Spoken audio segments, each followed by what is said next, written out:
Assalamualaikum warahmatullahi wabarakatuh. Waalaikumsalam warahmatullahi wabarakatuh. Alhamdulillah, segala puji bagi Allah yang senantiasa melimpahkan rahmat dan karunia-Nya.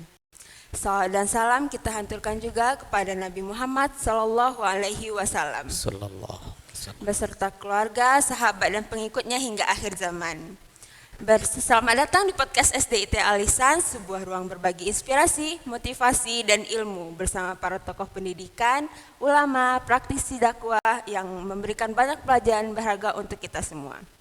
Bersama saya, Raisa Fadiah Maulani, yang insya Allah kita akan berbincang penuh makna. Pada kesempatan kali ini, kita kedatangan sosok yang sangat luar biasa. Beliau adalah seorang pendidik, dai sekaligus pengasuh berbagai majelis ilmu. Beliau adalah Ustadz Zaimir Syah MPD. Beliau lahir di Pasaman Barat, menimba ilmu di pesantren Tawalib Padang Panjang, melanjutkan S1 di Stibnu Sakinah Damasraya, S2 di Universitas Muhammadiyah Sumatera Barat, dan saat ini sedang menempuh studi S3 di UIN Syah M. Jamil Bukit Tinggi. Aktivitas beliau sehari-hari adalah seorang direktur SDM Yayasan Mutmainal Qulub, dosen tetap di Stibnu Damasraya, sekaligus imam tetap di Masjid Raya Babu Salam Simpang 4 Kota Baru. Selain itu, beliau juga aktif mengasuh berbagai bidang lembaga pendidikan seperti SDIT Al-Ihsan, TKIT Buya Qur'ani, dan Rumah Tahfiz Buya Qur'ani. Di bidang dakwah, beliau juga aktif mengasuh majelis Tazkir wa Ta'lim Al-Istiqomah, majelis Tarbiyatul Abna min Kibalil Walidain, serta dikenal luas sebagai dai kondang di Damasraya. Luar biasanya lagi, beliau adalah seorang ayah dari 11 orang anak bersama istri tercinta, Ibu Lailatul Qadriyah SPD. Sebagian anak beliau menimba ilmu di pondok pesantren, sebagian lagi sudah ada yang di SDIT Al-Ihsan. Beliau selalu menekankan pentingnya ilmu pendidikan, apalagi pendidikan agama. Dan membuktikan bahwa memiliki banyak anak bukanlah masalah untuk terus menuntut ilmu yang setinggi-tingginya hingga S3. Selanjutnya, langsung saja, Masya Allah, sungguh inspiratif sekali. Mari kita sapa langsung bintang tamu kita, Ustadz Zaimir Syah MPD. Assalamualaikum Ustadz. Waalaikumsalam warahmatullahi wabarakatuh. Bagaimana kabarnya Ustadz? Alhamdulillah, Ustazah Raisa sehat, alhamdulillah. Langsung saja pertanyaannya, ada beberapa pertanyaan yang mungkin akan disampaikan Ustadz. Bisa ceritakan sedikit perjalanan hidup Ustadz dari kecil hingga akhirnya memilih jalan di bidang dakwah ini Ustadz? Baik, terima kasih atas waktunya. Bismillahirrahmanirrahim. Assalamualaikum warahmatullahi wabarakatuh. Waalaikumsalam warahmatullahi wabarakatuh. Alhamdulillah, wassalawatu ala rasulillah Muhammad sallallahu alaihi wasallam. Bersyukur kepada Allah. Alhamdulillah Ustazah ya. Pagi ini, kesempatan ini kita diberikan kesehatan oleh Allah Subhanahu wa taala, dan salawat kepada baginda Rasul yakni Nabi besar Muhammad sallallahu alaihi wasallam. Terima kasih sebelumnya Ustazah Raisa dalam kesempatan ini. Mudah-mudahan kegiatan ini bukan bentuk dari kesombongan kita sebagai makhluk, tapi ini benar-benar cerita tentang kebesaran Allah Subhanahu wa taala. Tentang apa yang Ustazah pertanyakan tadi, dari awal juga telah menceritakan sedikit banyaknya tentang latar belakang atau identitas Ustadz. Kalau bercerita tentang masa lalu, masa kecil, Ustadz sebenarnya Ustazah Raisa, seperti yang Ustazah sampaikan tadi, Ustadz dari Pasaman Barat. Di Pasaman Barat itu tepatnya memang di daerah terpencil sekali, di ujung-ujung Sumatera Barat. Jadi Ustadz lahir, nama daerah kecilnya, jorongnya itu Jorong Sikabau. Jorong Sikabau itu di tepi pantai, ada terbentang beberapa pantai di situ, Sikabau, ada Sikilang, Meligi, Sasak. Kalau di daerah terus agak melalui pinggir bukit kecil-kecil itu 1 jam perjalanan lewat boat itu ke Air Bangis. Jadi memang di sanalah Ustadz lahir. Cerita Ustadz, kalau diceritakan dari kecil sebenarnya Ustadz malu juga Ustazah. Apa sebab? Karena memang sampai detik ini Ustadz di dunia pendidikan dan dakwah ini sebenarnya tidak ada sedikit pun rencana dan sebenarnya tidak ada apa bentuknya Ustadz untuk arahan ke sana. Sebab Ustadz dulu agak sedikit nakal juga Ustazah. Jadi dulu Ustadz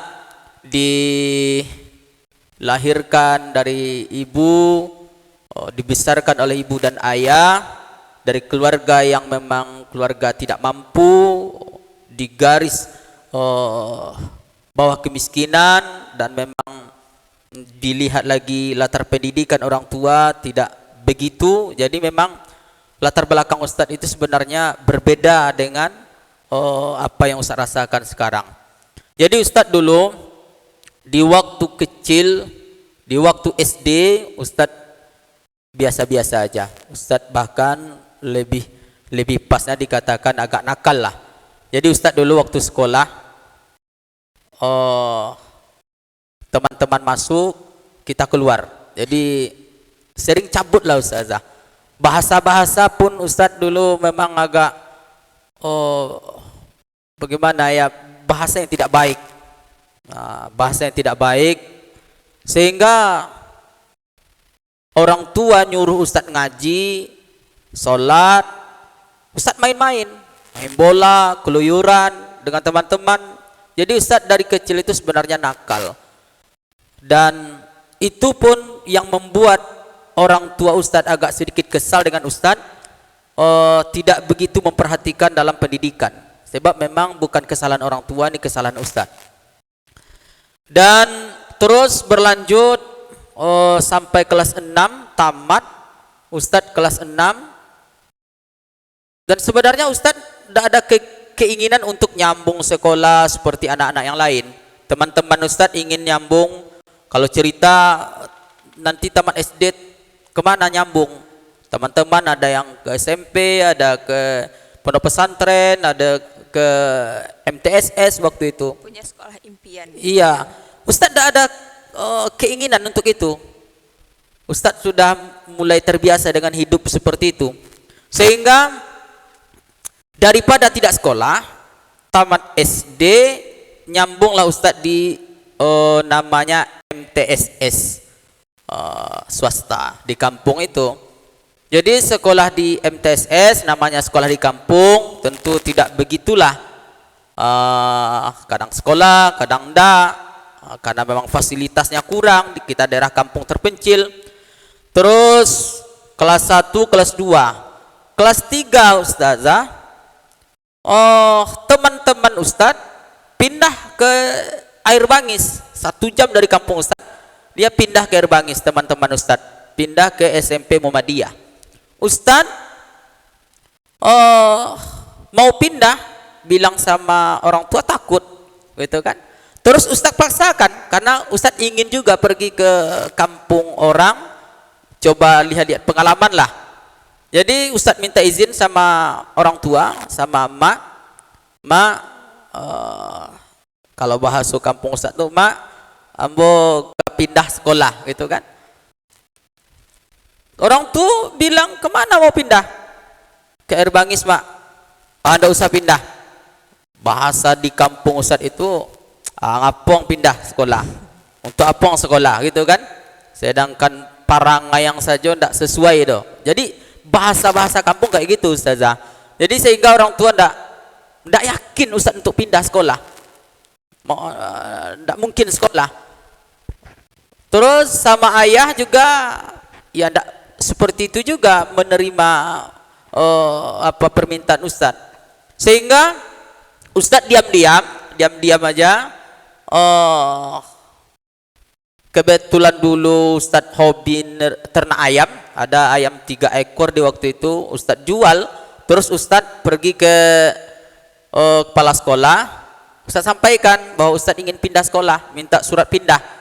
Kata kepala sekolah, apakah sudah tahu orang tuanya Zaimir? Sudah Bu. Ustadz bilang aja sudah. Sehingga tanpa sepengetahuan orang tua, Ustadz dapat surat pindah, Ustadz pindah tanpa sepengetahuan mereka. Sehingga pindah Ustadz ke Air Bangis, SMP Muhammadiyah. Terus 1 tahun kelas 3 kalau sekarang kelas 9 lah ya. Ya kelas 9. Terus 1 tahun itu ya Ustadz membantu-bantu untuk belanja. Kadang-kadang ada dari orang tua, kadang-kadang ayah beri belanja juga, tapi tidak sepenuhnya. Sehingga Ustadz pulang sekolah jam 1 siang itu Ustadz bantu-bantu, karena di Air Bangis itu kan ngering ikan teri di apa namanya, dijemur di halaman terbuka yang ada cahaya matahari. Ustadz kerja bantu-bantu itu, sehingga kerja sampai mungkin sore, kadang-kadang sampai sore, kadang-kadang sampai juga hampir maghrib. Ustadz dikasih waktu itu tuh ada 5.000, ada 3.000. Udah cukup untuk belanja. Sehingga jalan 1 tahun. Ustadz masih tidak memikirkan untuk menempuh pendidikan yang tinggi, Ustazah. Terus 1 tahun, pas mau tamat lagi, teman-teman lain cerita lagi nih tentang kemana lagi akan nyambung. Teman-teman ada yang nyambung ke SMA, ada SMK, ada MAN. Tanya sama Ustadz, Ustadz tidak bisa jawab. Ustadz pindah mau kemana? Jadi memang tidak ada keinginan Ustadz, ditambah lagi sokongan orang tua karena melihat akhlak Ustadz membuat mereka tidak yakin, sehingga Ustadz tidak yakin untuk nyambung lagi. Sehingga sudahlah, Ustadz cuma bercita-cita aja balik kampung, jadi anak gelandangan, duduk gitar-gitar di simpang jalan. Hanya sekedar itu perencanaan Ustadz. Sehingga iya memang jalan, Ustazah. Orang lain sudah mulai sekolah, 1 minggu udah mulai sekolah, Ustadz balik ke kampung, tidak nyambung. Sehingga qadarullahnya ada kakak sepupu Ustadz namanya Rospiadi yang sekolah di Tawalik Padang Panjang. Dia pulang kampung. Pas pulang kampung, Ustadz sedang di kampung, dia ketemu sama Ustadz. Zaimir ya? Iya bang, ini kata Bang Rospiadi, saat ini beliau sukses di Pasaman Barat, di Simpang 4 itu beliau punya SDIT Cahaya Makkah. Ada SMP IT Cahaya Makkahnya sekarang, sudah besar sangat. Memang beliau Bang Rospiadi ini orang hebat juga. Sehingga pas balik kampung waktu itu dia masih di Tawalib, dia sampaikan, gimana sekolahnya Zaimir? Sekarang tidak sekolah lagi bang, udah tamat kemarin. Udah bang, tamat SMP Muhammadiyah Air Bangis. Kenapa tidak nyambung? Tidak lah bang, saya tidak sekolah, tambah lagi orang tua biaya tidak ada, gitu kan. Sehingga Ustadz terus bincang-bincang sama dia, diberikan pandangan oleh Bang Rospi. Apa kata Bang Rospi? Ayo ikut sama abang ke Tawalik Padang Panjang, sekolah ke Tawalik Padang Panjang. Mendengar Padang Panjang itu sebenarnya Ustadz ingin sekolah, tapi niatnya bukan untuk ilmu. Ustadz ingin keluar. Iya, main-main, karena Padang Panjang dekat dengan Bukit Tinggi, bisa main-main ke Lubang Jepang itu kan, Jam Gadang, terus dekat juga dengan Padang, Ustadz bisa bermain-main ke Padang. Jadi sebenarnya pikiran Ustadz di sana itu bukan menuntut ilmu, cuman ke Padang Panjang ikut Bang Rospiadi itu bermain-main aja. Sebab kalau untuk menuntut ilmu, masuk ke pondok pesantren, Ustadz takut. Kenapa takut? Karena Ustadz waktu itu ngaji belum bisa dikatakan pandai Ustadz. Karena memang kenakalan Ustadz waktu SD, suruh ngaji tidak mau gitu kan. Sehingga Ustadz terus bincang-bincang, baik bang, tidak apa-apa bang, tapi gimana cara bilang sama orang tua? Terus mudah-mudahan ini bukan menjadi aib bagi almarhum orang tua Ustadz ya. Mudah-mudahan ini hanya sekedar cerita aja. Sehingga Ustadz coba bincang sama orang tua, Mak, saya mau sekolah ke Padang Panjang. Anda usang sekolah ke Padang Panjang, katanya kan? Ngapain sekolah ke Padang Panjang? Sedangkan di Siko saja ndak ada bisa menunjukkan bahwa orang pendidikan katanya kan, orang sekolah katanya ndak usah aja. Jadi seperti itu, sehingga Bang Rospi meyakinkan orang tua, diyakinkan orang tua saya bawa sekolah, bahkan orang tua cukup takut juga tentang biaya, karena biaya pendidikan ini mahal juga ya, apalagi kepada pesantren. Sehingga gimana cara menyekolahkan adik ini Rospi, karena biayanya cukup mahal, kami tak punya biaya. Kata Bang Rospi, carikan aja uang masuk pendidikan itu. Waktu itu tuh kalau tidak salah Ustaz 1.400.000 waktu itu, tahun 2000-an. Jadi ya dicari sama orang tua, dapat masuk. Setelah itu Ustadz dibawa sama Bang Rospi ke Padang Panjang, didaftarkan ke Tawalib Putra Padang Panjang. Terus Ustadz tinggal di musola bantu Bang Rospi. Jadi Bang Rospi ini dia imam, dia gharim di musola itu, Ustadz dibawa ke situ. Dari situlah Ustadz mulai Mengenal agama. iya, di dunia pendidikan Ustadz diasuh, diberi motivasi. Walaupun di saat itu Ustadz pertama awal belajar itu di Tawalib cukup blank juga Ustadz. Kenapa? Karena di sana belajarnya ya kitab itu kan, apa saja tentang mata pelajaran agama, nahwu, saraf, fikih, taurat, tarikh tasyri' gitu kan, itu semuanya bahasa Arab. Belum lagi tafsir Al-Manaf, tafsir Al-Maraghi, dia kitab gundul, kitab kuning gitu kan. Jadi jangankan baca kitab gundul yang tidak berbaris, ngaji saja Ustaz tidak pandai. Jadi Ustaz beberapa bulan itu memang blank juga Ustaz. Tapi dimotivasi oleh guru-guru di Tawalib, dimotivasi oleh Bang Rospi dan kakak-kakak kelas, sehingga Ustaz nyaman, enjoy untuk menuntut ilmu di situlah mulai Ustaz di dunia pendidikan Ustazah. Nah, Ustadz, tadi seperti yang sudah disinggung sebelumnya, Ustadz memiliki 11 orang anak ya Ustadz ya? Iya. 11 orang anak, namun tetap Alhamdulillah. semangat melanjutkan studi S3. Apa nih rahasia semangat belajar dan manajemen waktunya Ustadz? Oh ya, terima kasih Ustazah. Jadi ini aneh lagi nih Ustazah. Bicara tentang Ustadz berani sampai melanjutkan ke S3 saat ini memang gimana ya, ini betul-betul qadarullahnya Allah aja yang memberikan seluruh itu. Kenapa? Karena sebenarnya Ustadz tidak ada keinginan untuk S1, apalagi S2, S3 ya, dan bahkan justru Ustadz tidak ada keinginan sama sekali untuk S1, karena menurut Ustadz di saat itu, untuk apa S1 ya, sarjana aja udah ribuan, banyak yang nganggur, banyak yang nggak kerja, untuk apa sarjana gitu kan. Menurut Ustadz di saat itu seperti itu, sehingga tidak ada keinginan Ustadz. Tamat Tawalib, Ustadz tidak ada lagi keinginan untuk nyambung. Dan lagi-lagi Allah utus hamba-hamba yang baik. Ada guru Ustadz Pak Hasan, Buya Hasan namanya, tinggal di Bukit Tinggi, guru Ustadz di Tawalib Padang Panjang. Dia dosen di PTIB, perguruan tinggi Baiatur Ridwan Tangasawah Bukit Tinggi. Jadi dia cerita dengan Ustadz, gimana Ustadz Zaimir, nyambung enggak? Kuliah enggak? Enggak Buya. Ikuti aja Ustadz, Buya katanya. Kemana Buya? Ke Bukit Tinggi. Kalau menuntut ilmu ada di sana sambil kuliah nuntut ilmu.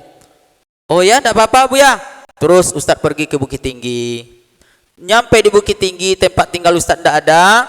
Terus Buya ini punya masjid, dia pengurus masjid di Aur Kuning itu, di terminal Aur Kuning itu, Masjid Munawarah enggak salah. Ustadz disuruh tinggal situ. Azan lagi, sampai kenal suasana di Bukit Tinggi gitu kan. Terus Ustadz nuntut ilmu lah di perguruan tinggi Baiatur Ridwan. Dia didirikan oleh ulama besar Bukit Tinggi juga. Terus nuntut ilmu ini bukan S1 ya, cuman nuntut ilmu sampai ngambil S2 lah, D2 lah gitu kan. Ustadz nuntut ilmu, terus nyampe di situ Ustaz telah komunikasi, terus silaturahmi, terus baik hubungan dengan warga-warga di situ.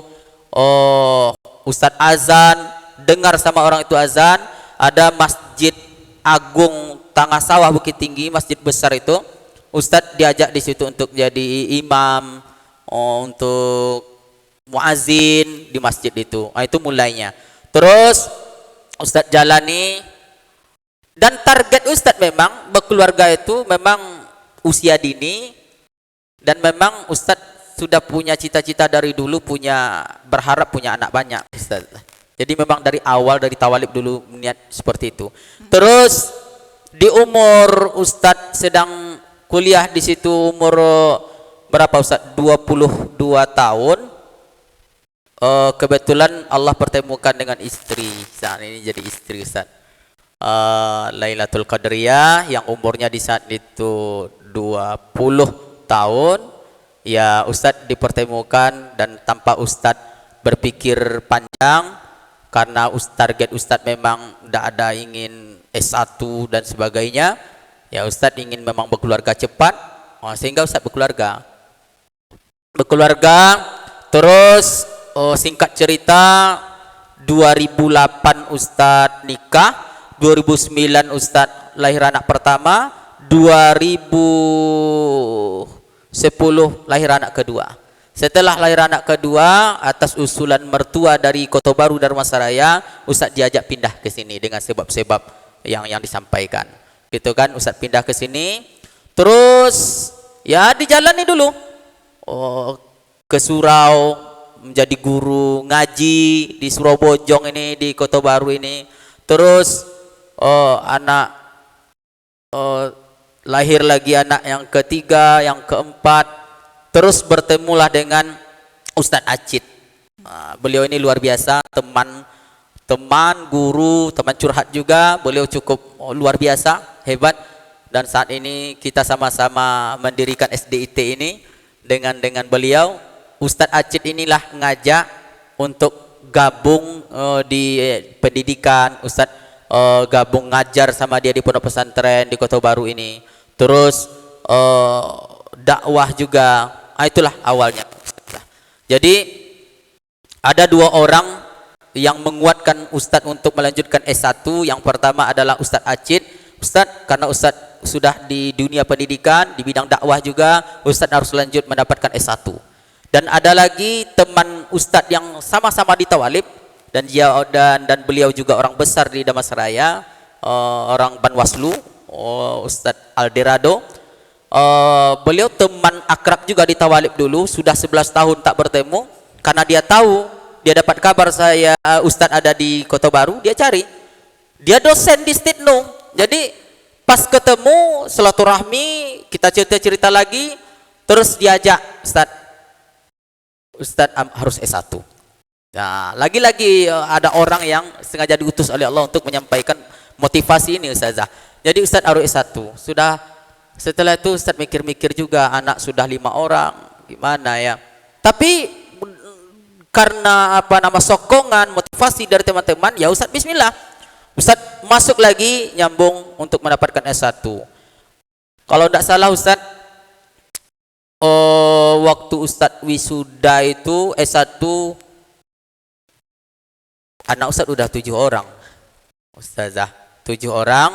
Terus setelah Ustadz dapat S1, entah gimana Ustadz begitu keinginan untuk nyambung lagi. Ustadz tidak tahu gitu kan. Nah, Ustadz semangat lagi untuk nyambung ngambil S2, sehingga Ustadz mendaftar dengan teman Ustadz kita juga, Ustadz Endra. Kita nyambung, kita ambil kuliah S2 di Universitas Muhammadiyah Padang. Alhamdulillah 3 semester tamat. Habis itu qadarullah aja, mungkin Ustadz diberi semangat lagi. Pokoknya Ustadz gimana ya, enggak ada Ustadz pikirkan hal-hal yang lain, yang penting Ustadz nyambung aja, nyambung lagi kuliah gitu kan. Terus tamat S2, ada Ustadz disampaikan teman Ustadz nyambung di S3 UIN Bukit Tinggi. Saat ini masih Ustadz berjuang, wallahu alam, ke depan. Dan itulah perjalanan pendidikan Ustadz. Dan wisuda S2 kemarin itu anak Ustadz sudah 9 orang. Sekarang alhamdulillah Allah takdirkan Ustadz dititipkan anak 11 orang. Dan Ustadz rasa ini memang benar-benar inilah kebesaran Allah Subhanahu wa taala. Ustazah. Nah, di era perkembangan zaman seperti sekarang ini Ustadz, Iya.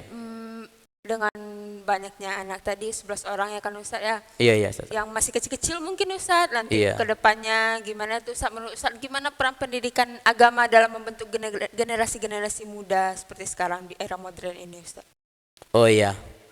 Jadi memang Ustazah, memang harus kita akui ya, saat ini kita berada di zaman yang zaman yang berkembang, kemajuan sains dan teknologi gitu kan. Memang di samping banyak manfaat untuk kita, memang banyak juga tantangan untuk generasi muda kita. Jadi Ustadz, anak Ustadz 11 orang itu saat ini satu kelas 1 MAN, yang di bawah itu kelas berapa itu, kelas 3 SMP, kelas 9 ya, kelas 9, terus kelas 8, terus saat ini di SD kelas 6, terus ada kelas berapa itu, kelas 4, terus ada kelas 1, di bawah itu ada TK, ada PAUD, ada PAUD 2, terus di bawah itu 2 orang. Jadi memang Ustadz diberikan amanah oleh Allah anak sebanyak itu. Iya saja. Masih panjang perjalanan untuk dunia modern. Iya, masih panjang. Jadi memang kekhawatiran kita sebagai orang tua kan memang benar Ustazah dengan kemajuan zaman ini. Tapi menurut Ustadz, kita harus bisa memberikan semacam pengawasan kepada anak kita, generasi kita juga, lewat apa? Ya lewat pendidikan Islam. Makanya kita dengan teman-teman, dengan disokong orang tua kita, ada Pak Haji Ade, ada teman-teman kita, Ustadz Endra Tuangku Kuning, ada Ustadz Acid, inilah mendasari kita membuat atau mendirikan sekolah SDIT Al-Ihsan ini Ustazah.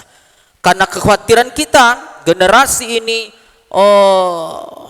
bagaimana cara untuk membimbing, mengawasi gitu kan, agar mereka selamat dari perkembangan-perkembangan zaman yang serba canggih ini, yang memungkinkan mereka akan masuk ke dunia-dunia yang tidak kita inginkan. Sehingga inilah butuh pendidikan Islam. Ustadz juga telah mendirikan TK Islam. Kenapa? Karena memang itu dari usia dini, bahkan kalau keluarga, dari keluarga, pendidikan keluarga, kita telah mulai memberikan semacam pendidikan Islami. Terus tingkat TK kita berikan pendidikan yang Islami, yang nilai-nilai Qurani. Tingkat SD juga kita terus, sehingga sampai nanti mereka ke pondok pesantren.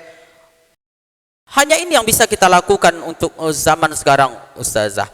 Jadi memang karena kita khawatir banyaknya saat ini yang akan bisa merusak mental anak kita, akhlak anak kita, akidah anak kita, generasi kita ini. Memang pendidikan Islam ini harus kita berikan kepada mereka Ustazah. Nah, mungkin ada pesan Ustaz untuk para orang tua yang merasa terbatas secara ekonomi tapi ingin anaknya mendapatkan pendidikan yang terbaik, sibuk bekerja atau secara ekonomi lah Ustaz. Gimana tuh Ustaz? Iya. Sebenarnya gini Ustazah. Mau tidak mau memang kita harus akui saat ini pendidikan-pendidikan yang justru sebenarnya kita ingin tapi ya cukup mahal gitu kan biaya pendidikan. Sehingga memang orang tua sudah mulai bingung gitu kan, disekolahkan ke pendidikan yang bernuansa Islami tapi biayanya cukup besar gitu kan. Biasanya swasta. Iya, swasta gitu kan. Tapi sebenarnya ini menyangkut juga tentang gimana ya Ustazah. Yang pertama adalah keyakinan kita pada Allah Subhanahu wa taala. Kalau orang tua benar-benar punya niat yang baik, mereka sekolahkan ke SDIT atau ke pondok pesantren, walaupun harus mengeluarkan biaya. Sebenarnya kalau kita benar-benar yakin sama Allah bahwa itu kita keluarkan untuk sedekah, bentuk sedekah jariah, sebenarnya lewat itu justru Allah lapangkan rezeki kita Ustazah. Jadi jangan kita merasa terbebani. Misalkan kita masukkan anak ke tempat ngaji, ada biaya, kalau bahasa kita di Kota Baru pakai uang minyak gitu kan. Kalau kita orang tua merasa terbebani, merasa terpaksa mengeluarkan dana itu, ya memang dipersulit oleh Allah ekonomi kita Ustazah. Kalau kita masukkan ke SDIT, kita merasa terpaksa, kita merasa susah, ya disusahkan oleh Allah.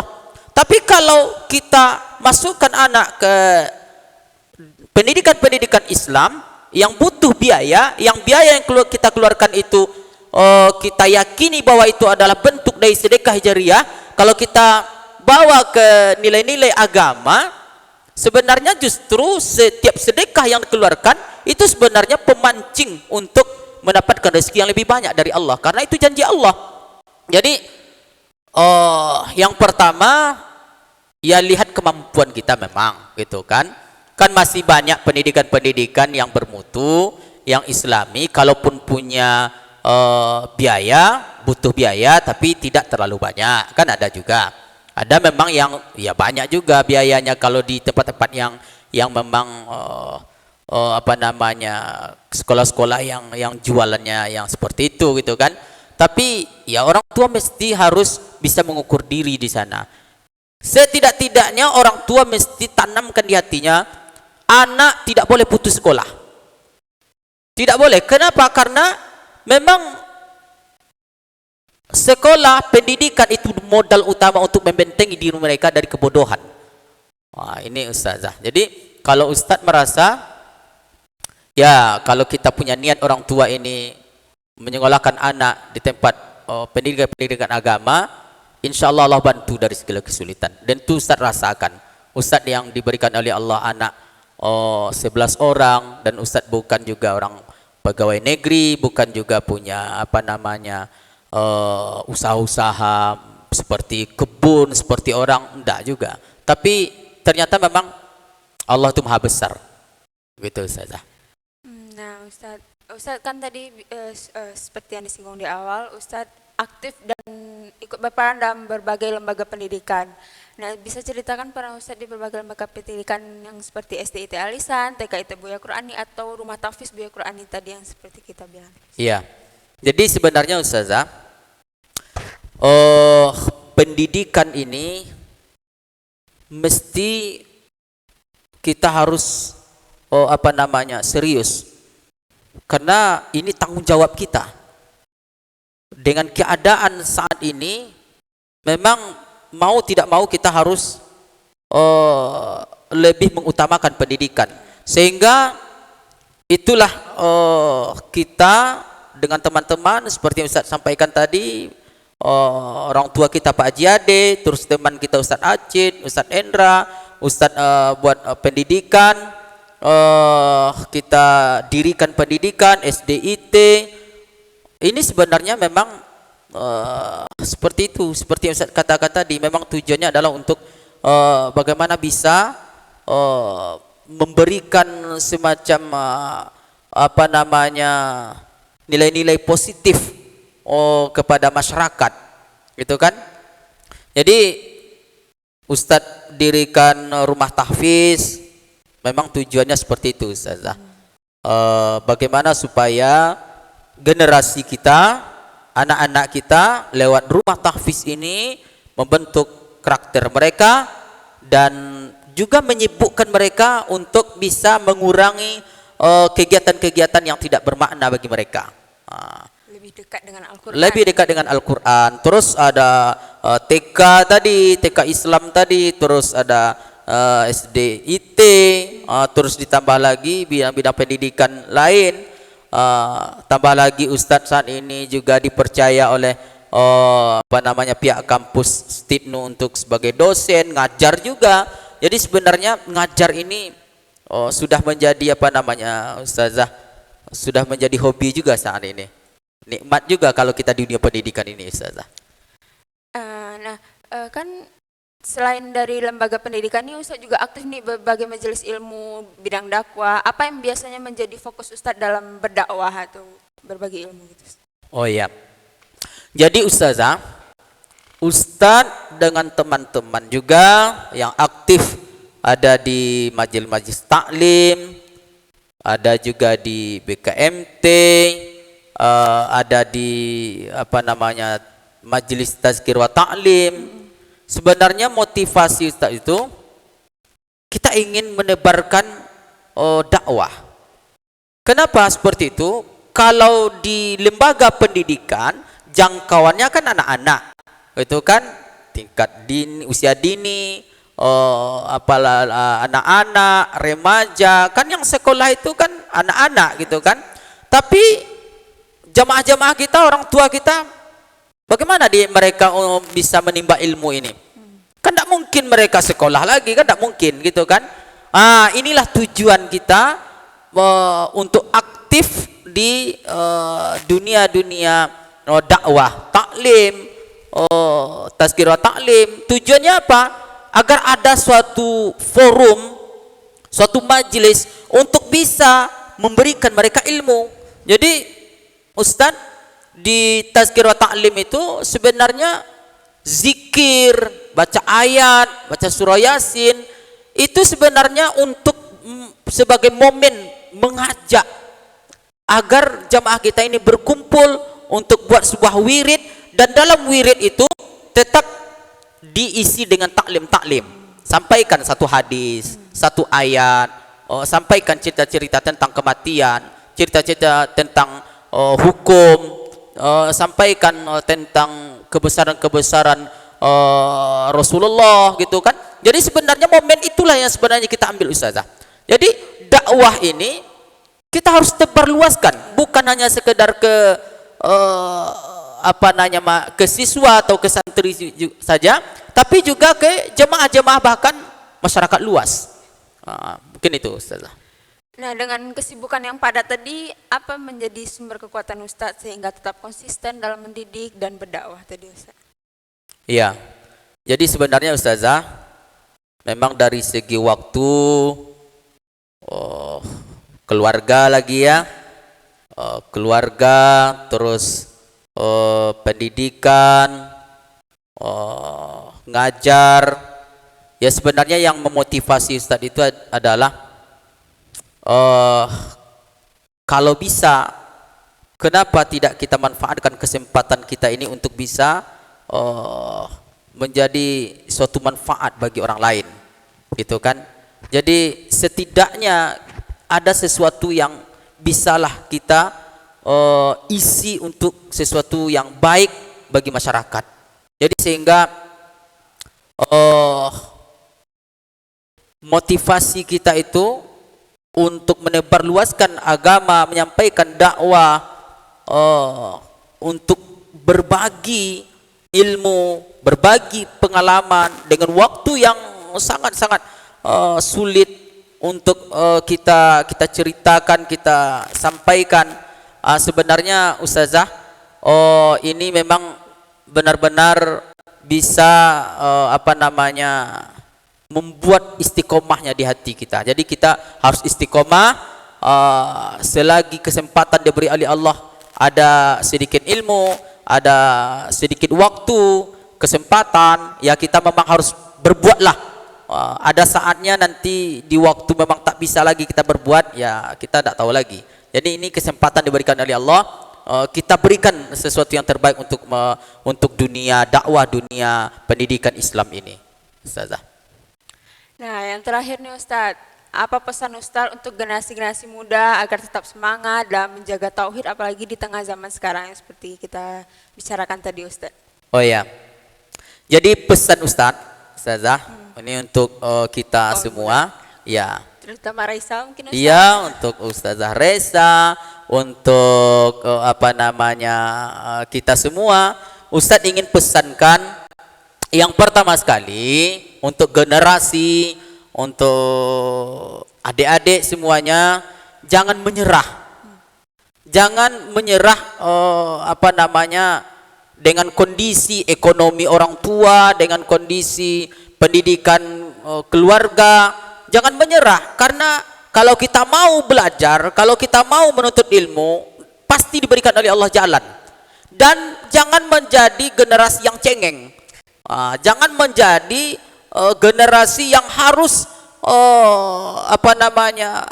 bantuan orang tua. Jangan.